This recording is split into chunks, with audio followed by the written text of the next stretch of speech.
letting me see the one on the river now? Yeah, one of these days. Did you look at it? Yep, it's beautiful.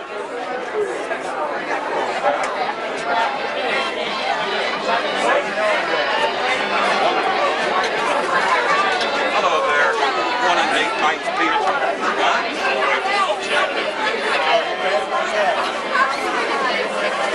You don't know me, but that's the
Introduce Don's beautiful wife, Phyllis.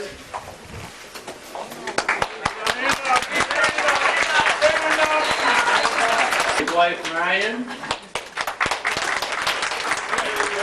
Hey, Donnie. His son, Robert. Hey, Bob. Hey, Bob. Hey, Bob. Now, with the father of these handsome young men, please stand up.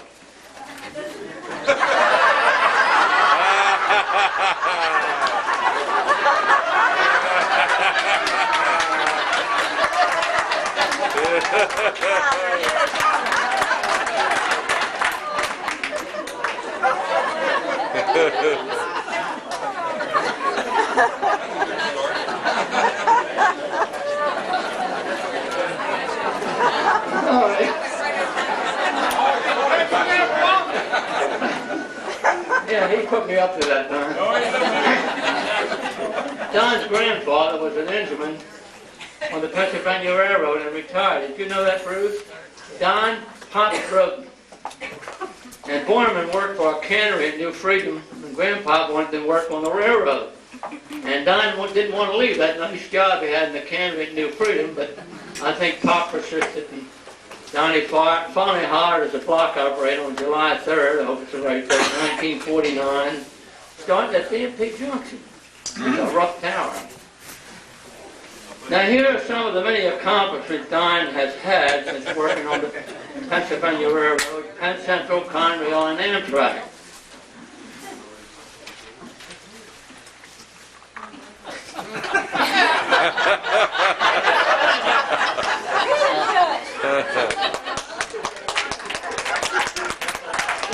Well, anyhow, he was promoted to trader spots at the River Director in 1957, and then became a trader spot.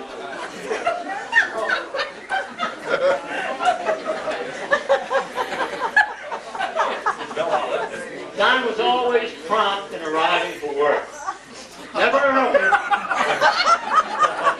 but prompt. If he caught one red light, he was late. I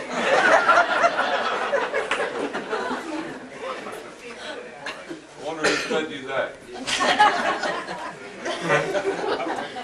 Phyllis Raymar, is that your maiden name? Went out on a double date with her girlfriend Judy. And Judy was Don's date.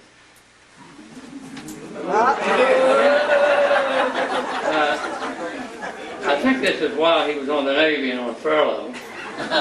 Understand his next furlough, Don was dating Phyllis. You must have used the right approach, Don.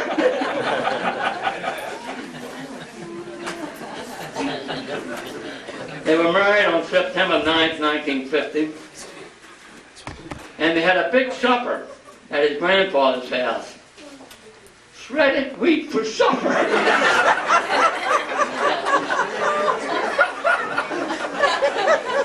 Last of the big time spent.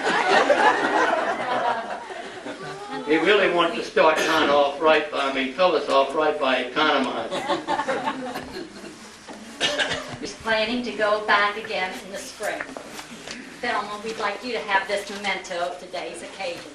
And it says, oh, I can't read it. I'm getting old.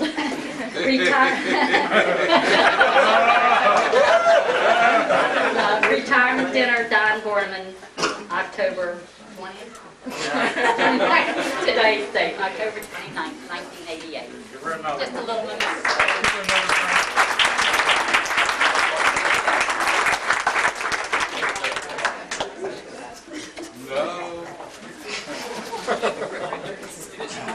Our second presentation goes to Don's aunt and uncle, Mr. and Mrs. Hudson. Dorothy and Sam, you want to come up, please?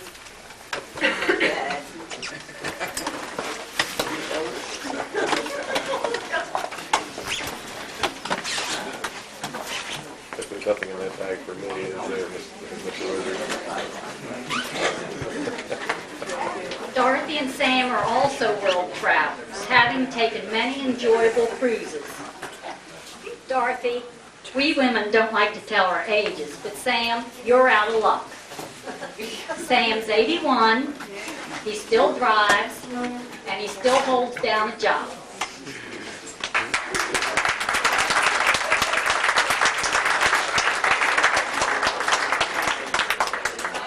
Retirement dinner, Don Borneman, October 29, 1988. Oh, still holds down dinner, too.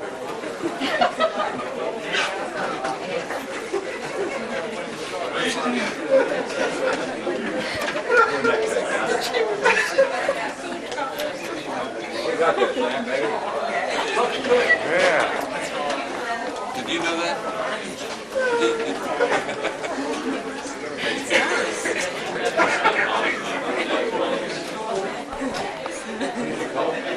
Now, I have a citation for Donald. And I'll read it to so everybody will know what it is. Can everybody hear me? Okay. Be it hereby known to all that sincerest congratulations are offered to Donald Jefferson Borneman in recognition of retirement after 39 years of service to Amtrak, formerly Penn Central. Presented on this 29th day of October, 1988, by Senator Michael J. Wagner of Anne Arundel County, District 32. That's Donald's cousin. And I also have Donald here, pin of the state. State pin. Real cigar. This is from Senator Wagner. Everybody now?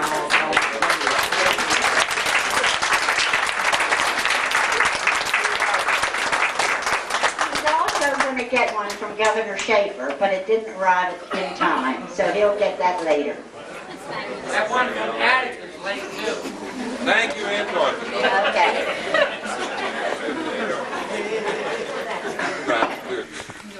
That's not true. I just went back to Lou and I had a little conversation in the bathroom. Congratulations on your retirement. Of all you, Jane, Susan, Sandy. Thank you, girls.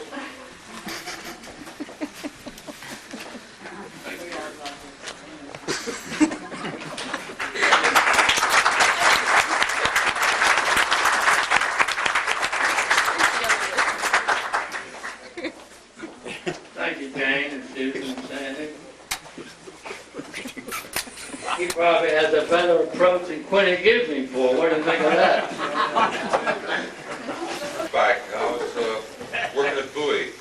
And what it relates to is the people you work with, because it's all history now. You make some good moves, you make some bad moves. I forgot them. I walked out the door to hell with it.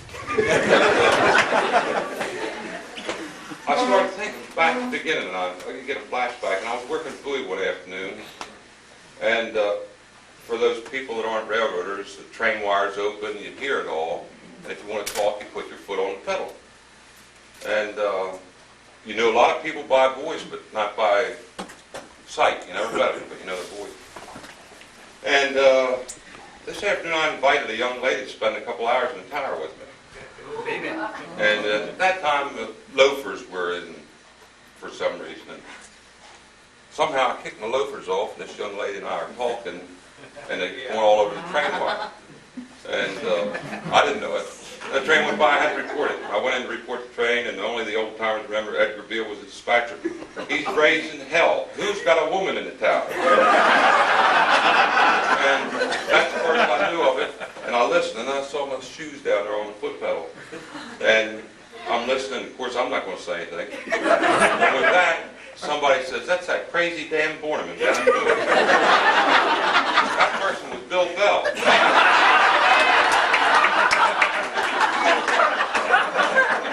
I'm going to have to meet him sometime. 2 months later, I was working at B&P Junction. Bill Bell, he was an ace train dispatcher. And he had one of these fancy moves going on, a freight coming, and a passenger train's going to cross over Fulton. And we had a lot of station work then, and I made a quick move with the station engine. Needless to say, I stopped the freight. And when Bill found it out, I can't use the language here, but what he said to me, today you could go to jail for. I mean, stupid, dumb, and the customer went along with it. And then he took a breath and he said, "Don't you get off this line, I'm not finished with you yet." So I said, "I got to meet that SB."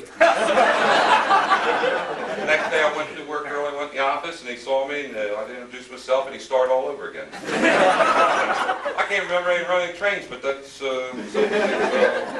Don, I only made one mistake on the railroad, and he's here today. So there he is, standing up there.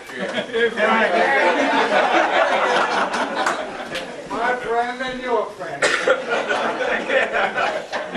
You got two of them, don't you, Val? You don't count Growl? Huh? He doesn't count Growl. Well, Grout did okay. No, that was him. Yeah, but Grout did okay. Oh, okay. It's just Yeah. Billy, you know. Oh. And it all goes back to people. One day I'm working B&P, and when he called me, and he said, "Hey, they want somebody in moving desk. Would you be interested?" Incidentally, those of you that didn't care for me, when he probably recommended me into the movement desk, so he's to blame. Charlie Lowe was the boss. Charlie called me and asked me, yeah. So that's how I started that, and the movement desk then was very hard. Well, I mean, it never got easy, I guess, with people cutting people down. My first morning in the post, there was a dispatcher named Sam Sindler, so I went over to and I went over and I said, "How are you today, Sam?" He said, "None of your goddamn business."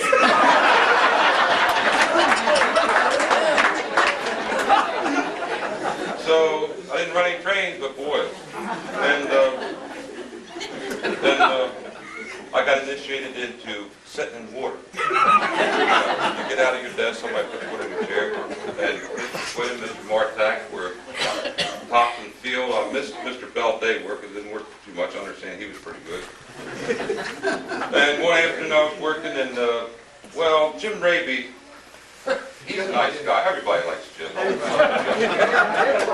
And he mellowed in the last 4 years, but you know, 10 years ago, Jim could get a little temper. So I don't know which one of these clowns put it in his chair, but somebody put the water in his chair while he was up. He came back and sat in it.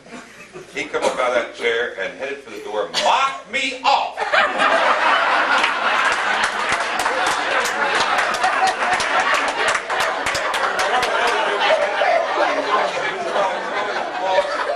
Charlie sitting in the back of the office, they didn't know it. Charlie said, "I've been warning you guys, somebody's going to get fired." Then Sundays were a little quiet, and this may have been Set Cities, I don't know, but it was one of those flashbacks on me. And you get a little quiet, so 20 and I were sitting beside each other dispatching. Jesse was the movie director. Things are quiet, so we get out of break club and watch a ball, take rope, and play baseball. I'm the catcher, Quinny's the batter, Jesse's the pitcher, and he winds up, and then the superintendent walked in the back door, and Jesse's the only one that didn't know it. I sat down there with Jesse, looked like Kirchheiser.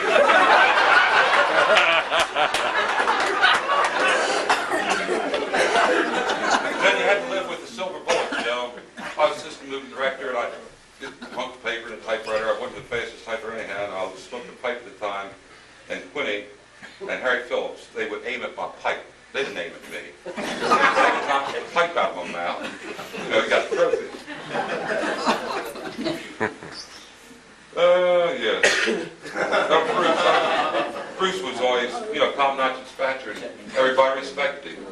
I relieved him one day, and he told me everything he had. And as he was getting out of the chair, he said, "Oh, by the way, John Annan's working at Odin, and he's got track equipment all over the place. And I really don't know what it is."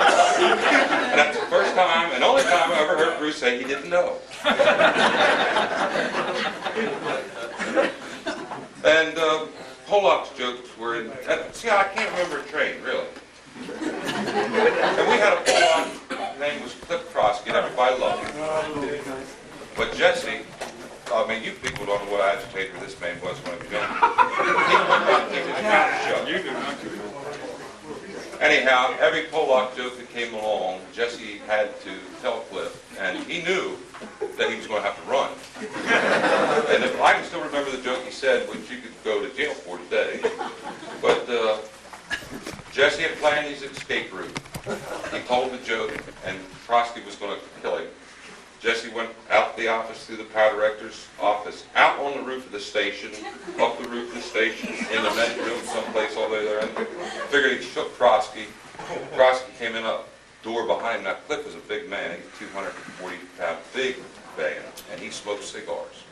And he grabbed Jesse, and he took a big, healthy swig of that cigar, grabbed Jesse, and he blew that cigar smoke down Jesse's nose. That's all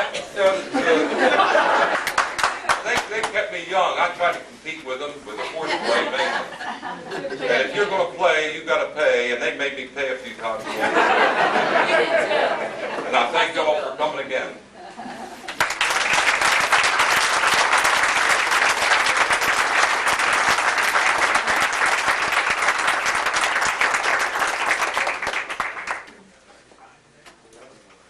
Wow.